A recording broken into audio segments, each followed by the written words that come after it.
Welcome to the round 3 team sheets video. It's George from Fantasy Take TV. We'll get through this as quick as we can, and we'll also go over my final trades. And just quickly, we'll talk about Constable in a second, but obviously he's been dropped if you aren't aware, which is a bit of a problem because I think we all have him, so we'll discuss that. But my trades for this week, so that's what my team will look like. I'm skipping Zeeble this week, and I'm going to grab him next week, all going well. For the reason, well, I'll just go over my trades. So Setterfield in, Darcy Cameron in, Chandler in. So I think Chandler, no brainer, just going to make so much money. Darcy Cameron in, solo rucking now, which I was getting him anyway, but that's kind of nice. And then Setterfield, 90% CBAs. I think that'll won't necessarily hold, but that's very, very high, and I think it'll continue to be a high number. The players we're getting rid of is Campbell Chesso. So Chesso's playing and Constable's not, but I'm still getting rid of Chesso because don't believe in him as a Supercoach pick this year. I just haven't seen enough, and he did go okay in his first practice game where he kicked 2 goals, but he needed to kick goals. So he's a par. I'm just going to cut ties, get rid of him, get quick cash, 220s in his system. So it's going to be very slow cash. One you can hold on your bench, but I think the money from Chandler is just going to be, he's probably going to be one of the first people we cull, and just get that quick money to get to Clayton Oliver. So you could definitely hold, but I'll pass for now. I'll get rid of him. Now, why are we culling Chesser over Constable, who's dropped? Well, I think if Constable's sub, which I'm not even sure he will be, I have no idea, but Constable will make money if he's sub, whereas Chesser, like, his break-even's 20, he's dropped 220s. The money's going to be very slow, if any. He could even go backwards. So, look, he might come good eventually later in the year, but I think Constable, well, I think if he just has to come back and play 1, maybe 2 games, and he's going to make more than Chesser, it seems. So that's my logic there. Yeah, even if Constable sub at some point, he scores a 20, he'll make like 40k or something. So I'm not sure I've made the right call, to be honest, but that's what we're going to do. Let me know what you're doing, what you're thinking, but it's a bit of a tough one. I guess it depends if Chesser comes good, because I think they want Chesser to play, but I think Constable's not the future, so they've gotten rid of him. So I guess the hope is Constable comes back at some point through, it'll have to be injury, or even if he's sub, he'll make quick money. So honestly, don't know if I've made the right call there, but yeah, let me know what you think. Darcy, I'm getting rid of. Obviously, they've just said that Luke Jackson is going to ruck. Luke Jackson's going to be like a CBA mid this week. They've dropped Will Brody. JD and Eno were like shaking their head at that, but surprised me because Brody, I thought they need inside mids at the moment. They're dropping Brody maybe out of form, whatever, not relevant, but regardless, Darcy will ruck more, it seems, than last week because they want to throw Luke Jackson more in the midfield. I think been over this, but the reason why we're trading Darcy is because of break even. You don't want him in the team long term. You'd love him this week, but you don't want him in the team long term because he has a 180 break even. And you got Darcy Cameron solo ruck sitting there. You got Tim English, if you grabbed him, playing unbelievably well. So yeah, I'm just going to get rid of Darcy. This week it's going to be it might get ugly this week, but long term I don't really want him at R2. He's not a top 2 ruck, especially if they want to change things later on with Darcy or with Jackson, and then getting rid of Bruin. Bruin, it's so annoying that he plays Hawthorn West Coast in the next 2 weeks after this week, but just cut ties. He's got to go. So that's that. We'll touch on the Dogs versus Brisbane. I VC'd Bont. Not really happy with that. He had 15 turnovers, and probably we'll get in Brownlow votes, but just Supercoach scoring wasn't great. Too many errors and stuff. I guess we'll touch on Arthur Jones. Probably didn't do enough, but monitor him next week. Might be a downgrade target, but not going to score much. Small forward. Didn't really see a lot of the ball. Probably didn't really take his opportunities either, but yeah, see how he goes. Johannesson went down back for a bit. So they just got so many names. They got Richards, they got Dale, they got I think Crozier is in trouble next week, so I wouldn't be going him. I guess we kind of knew that with job security, just because, especially now they've thrown Johannesson down back. So many names that can go through there. Even Bailey Williams, I thought, went back for a bit, mostly wing. So yeah, I just wouldn't touch any of the Dogs defenders. But if Ed Richards was at another club where he had a clear role half back, then I think he looks like a top 8 defender for sure. But Still might be good, but you can see the point sharing going on. I really like him as a player. English outstanding, so I think he's actually a problem now for not having him, but I think I've committed to betting against, and it's too late to go back. We've missed the points. He's gone for me, but if you want to grab him still, like he's looking like could be the top scoring player in the game. Or top 3 with like a Oliver or Laird or whatever. Jack McRae looks like he's not a top 3 CBA mid anymore, and he might be tracking for forward status. Maybe not round 6, but round 12. So they won. They're probably not going to change the winning formula. I think trading was the right call, but yeah, he's not a high CBA mid. It looks like he'll be like a 40-50% CBA mid from now on. And the interesting thing is, I thought he was fantastic when they put him on ball more, and I think it was the second quarter. That's Bevo. Bevo can do whatever he wants, but yeah, I don't think he's a top 8 mid, but he could be a top 6 forward if he gets it. So monitor that later in the year. Kenna was alright. I thought he was alright, just not a high accumulator. Wilmot was quite good wherever he is. Wilmot came to life. I think what happened was Rayner was down back. They sent Rayner forward and put Wilmot down back, and Wilmot had like a 50 point fourth quarter, which was good because I fielded him anticipating a potential Constable drop. So that's pretty much it there. We'll go a bit quicker now after reviewing that game. So yeah, Collingwood, Darcy Cameron solo rucking with Cox out, so that's a big tick. So he should be able to solo ruck last year. I think he was roughly 110, so that's sort of what you can expect, and it looks like he's improved as a player as well. So I think he can tick off yeah, Darcy Cameron as a pick. Obviously the injury risk throughout the preseason is a bit annoying because they can recur, but I think at this point you play for upside, so if it happens, it happens, and he's going to make money. And Nick Dacos, a few people VCing and captaining him. I think that's fine. I don't think Richmond are going to send anyone to him. Tom Mitchell reported minor back issue, but he's playing during the week, so I think it's not really relevant though. And then looking at Richmond, well, Ralph Smith is coming in for Jaden Shaw, it seems. So, and also Broad is out, suspended, so maybe he's in for Broad. I'm not too sure. But yeah, we know that Ralph Smith can run off half back. Not really too relevant. I guess maybe Rioli if you jumped on him, but probably a bit too risky. Tyler Young holds. He's 102 rookie. He wouldn't go there.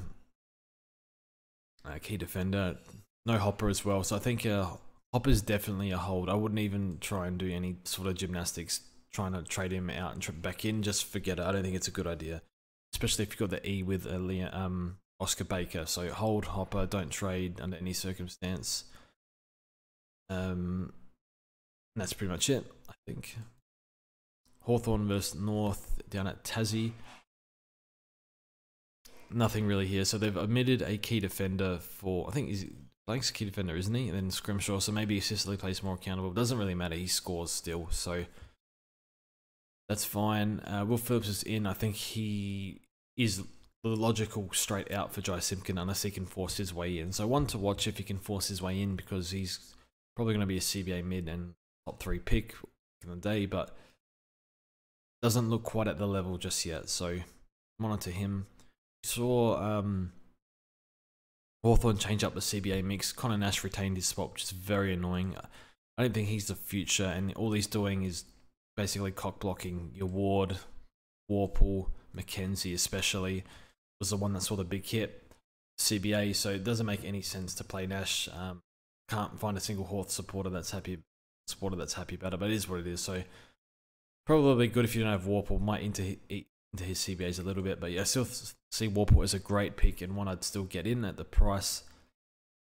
I think that's it pretty much. Will Day's playing well on bowl, out of contract, might get a nice deal if he continues playing like this. I think a bit too expensive though at 360k.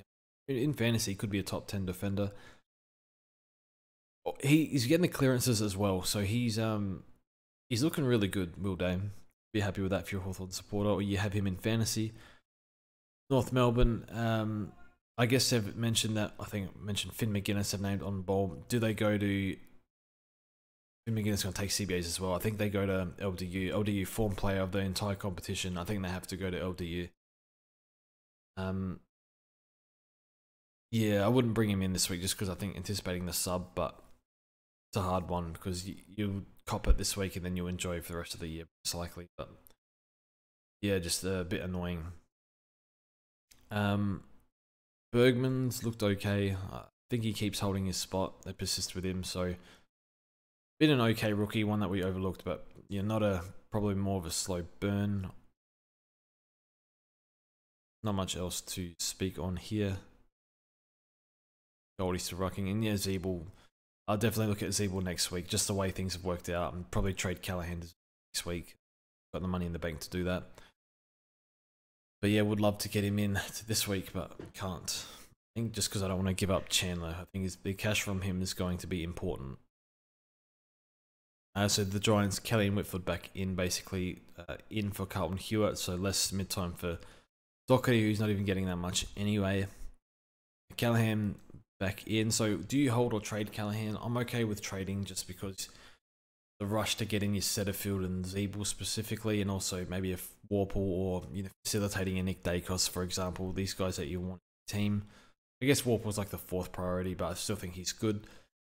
Finn Callahan is, well, he had that shoulder hit and he did nothing for basically 2 quarters until dead time. So he racked it up in the first quarter, or he had 6 touches in the first quarter. He racked up 7 or 8 touches in the last quarter, but he turned over everything. Just not really his day. I think he's definitely a hold unless he's your path to those guns. So I'll hold for this week and then get him to Zeeble. But I think he can make money. He's shown he's got a ton in him, so it could happen. You never know. And despite playing on a wing, he plays that sweeper role, so can find the ball. But I guess there's always safety in the CBAs, so definitely prefer that route. But yeah, he's going to make money regardless. He's a hold unless, but if you need to get to one of those guys, I guess fine. Plus, you don't have to sweat on the durability risk of him. Royston maintaining his spot with Kelly coming back. Angwin is a rookie. I hope he gets a game soon. He looked alright in preseason. A defender, midfielder. Played a bit of halfback. UFL, I think. Had some injuries. Looking at Carlton, I think we're wasting our time here. Doherty, I think you can trade if it gets you Dacos, otherwise hold. I think that's where I stand on that one. And that's pretty much. Do you field Cowan with Constable out? I think you might have to this week. You can field Hollands as well, but with a Cowan, I guess it's a tough one because you don't really want to field him because he's sub-risk and doesn't really have the license to really run get a lot of the ball at the moment. That's going to other guys like the runners, basically like Sard and Akers and stuff. So Doherty as well, but not as much. And even Newman's actually been alright. So, and McGovern, you can just see it's just not good for Doherty especially. So I wouldn't feel comfortable fielding him, but I guess I wouldn't ruin your team just to not field him basically for this week and then 2 more weeks. So probably I would try and get away with it for another 2 or 3 weeks, which will be annoying, but yeah, a lot of these defenders are dropping. A lot of the priced and undervalued forwards and mids are going up significantly, so it's a bit of a tricky one. So I probably just cop the hit. Annoying as it is, it's just too much money to be made in other lines at the moment. St Kilda versus Essendon. Tom Campbell emergency, which is good. Stocker's been good. Sinclair has been good. You can go for Stocker if you want. He's cheap, but not really sure. I think he's going to have some down games soon. They just use him a lot off half back, but he's I think he's lockdown defender. So the Sinclair and Wanganeen Miller are designated flankers. Wouldn't bother going for Philippou, and I guess the over Kama, the priority is Chandler, but you'd be happy if you had Kama though. And Bytel is emergency, so maybe he's sub, so I guess you can hold him on the bench if you have him, but don't bring him in.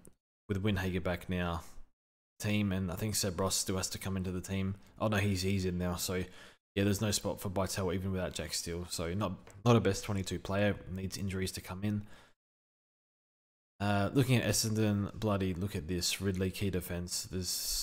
They didn't bring in Baldwin for Zerk Thatcher. They've got him here.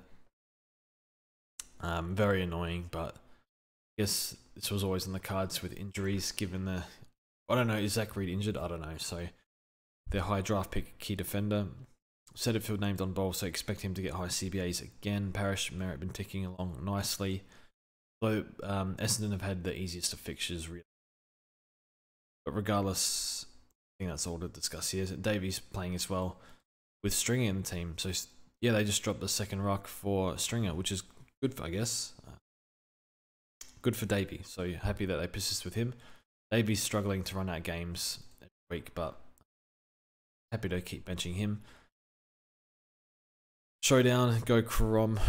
Port, ins and outs, no relevance. Crows, ins and outs, no relevance. I guess another midfielder out, which is probably good for more points for, not Miller, Laird, sorry, more points for Laird. I really hope Berry bounces back, who's in not great form at all, to put it nicely, but he can bounce back. He has it in him. Port, Rosie, don't trade Rosie. Seen a few, had a DM saying, should I trade Rosie? And no, don't trade Rosie. Horn Francis, I think you can hold this week and then flick him to like Zeeble next week if you got other stuff going on. I think, yeah, he's got that 130 in his system, so he'll still make money, just not as much as Zeeble, and this is a nice matchup for Francis. Looking at the Crows, now this is something I picked up looking at Big Footy. There was a post saying that, or Jordan Dawson was on radio saying that he might be used further up the ground at like a half forward. I imagine he'll float back and help out defense for sure, but don't be surprised if he lines up at half forward. That's all I'll say. And I wouldn't be trading him. Just maybe get a good look at him, because he can still score playing up the ground because they want the ball in his hands, but it's not going to be as lucrative as half back. So just keep an eye on that. So certainly don't bring him in, but just, yeah, worth monitoring. Max Michelini, I think his job security is rock solid, and he can show and he can keep scoring 50 odds. So actually been a good pick back there for your bench. Not really fieldable though, but probably similar to Cowan. Maybe he looks a bit more confident than Cowan, so I think, yeah, I wouldn't bother bringing him in. You had nothing going on. You could do like a Chess or Constable to Max Michelini if you want, but it's whatever. I think most people have other stuff going on this week. That's it for, and Laird is my captain this week. Geelong versus Sun. So we spoke about Constable before he's dropped. Like, there's no real, I think Long isn't like a, he's better. I think he's decent defender and he's a good kick, but yeah, plays a bit more aggressive, a bit more defensive role, whereas Constable a bit more laid back, not super aggressive halfback, turnovers. So I think they don't think he's a future piece, and I don't think he is either. And so he played alright last week, but some concerns about that. I think they like McPherson. I mean, they definitely like Weller. They paid a lot for him, pick 2. Then they're playing Will Power as well, so there's no real spot for him until injuries, unfortunately. I don't know if he's sub or not, so I'm just going to hold him. Hopefully he comes back at some point, but gee, I don't know. It's probably better if Chesser can score. Like, he definitely better to hold Chesser, I think, but he hasn't really shown it the last 2 games. I'll probably just get rid of Chesser in case he loses money, gets dropped or whatever, but it's a hard one. Yeah, good luck whatever decision you make there. I'll be getting rid of Chesser. And then, like, maybe you can loop in your back line Constable like Cowan and Will a few weeks or whatever you got going on there. Geelong, I think people getting rid of Radicallia. That's fine. He's not going to make much money. And you want Chandler. Could hold him a week or 2, but yeah, better opportunities out there.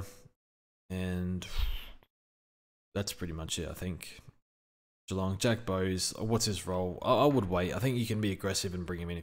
It's too risky for me. Coming off the calf. Don't know what the hell they're doing with his role. Tom Stewart's back. Actually, yeah, Stewart back. Definitely wait on Bowes. Don't go Bowes at all. Wait, in my opinion. Yeah, Bruin. I think everyone's getting rid of Bruin, so watch him have a great game. Melbourne versus Sydney. Van Ruin's in. I think he's just in for Tom Oh, he's omitted Tom McDonald. Interesting. So he's one might be a downgrade option later. Just keep an eye on that. And also Gaunt's out. So yeah, made a few changes here. Yeah, interesting. Okay, so maybe they prefer Van Ruin at the moment. Keep an eye on that. Nothing really here of relevance for the Swans. Clary in the middle, all good. Not much relevance in defense. Chandler named a halfback. I think that's 1, 2, 3. Brayshaw half forward. I don't know. I think they're trolling. Ben Ruan, Bowie down back. McVee, Bowie, Hibbert on the bench. Okay, this is random. He's not playing halfback. So it would ignore that. I'm fielding Chandler this week. I'd love to not ever, even though he looks fantastic. I guess it's just the way it's worked to get him in. So that's my bad stuffing up my trade last week. Pay for it this week. So it is.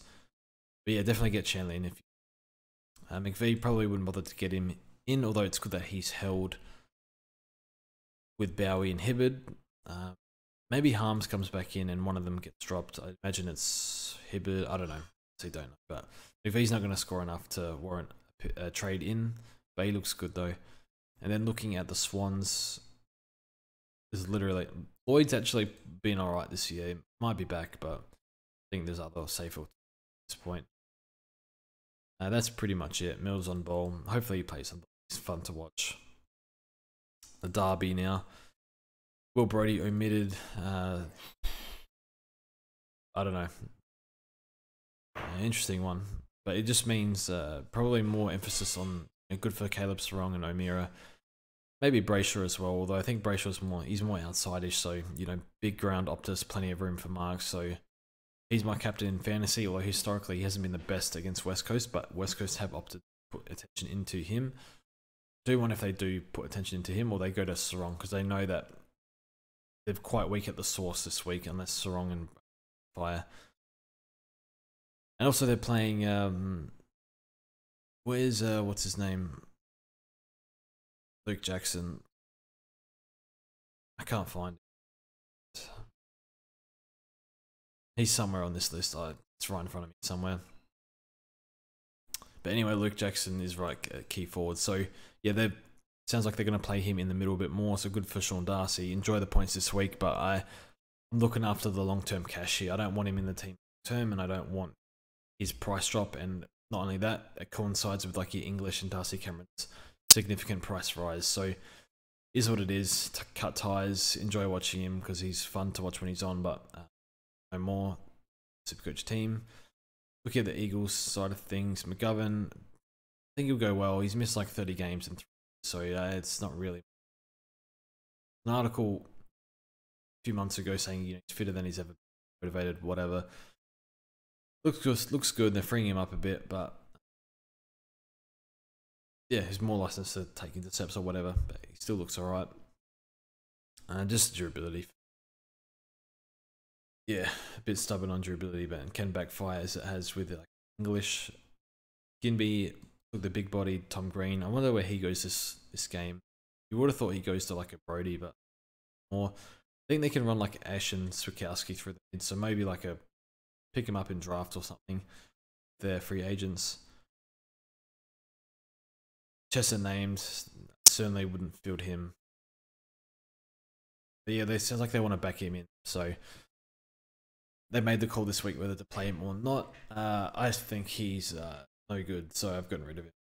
Constable with score just needs to play, so it's a bit of a tricky one. But yeah, I'm getting rid of Chester. But yeah, maybe he comes good at some point. We know that with rookies, that especially one like Chester who needs continuity. Then Noah Long's been very good. I think his job security is solid, so you can bring him in. Got no one else. What's going on? Thank you for watching. That's it from me. Good luck for the week, and we'll see you guys, I don't know, Monday.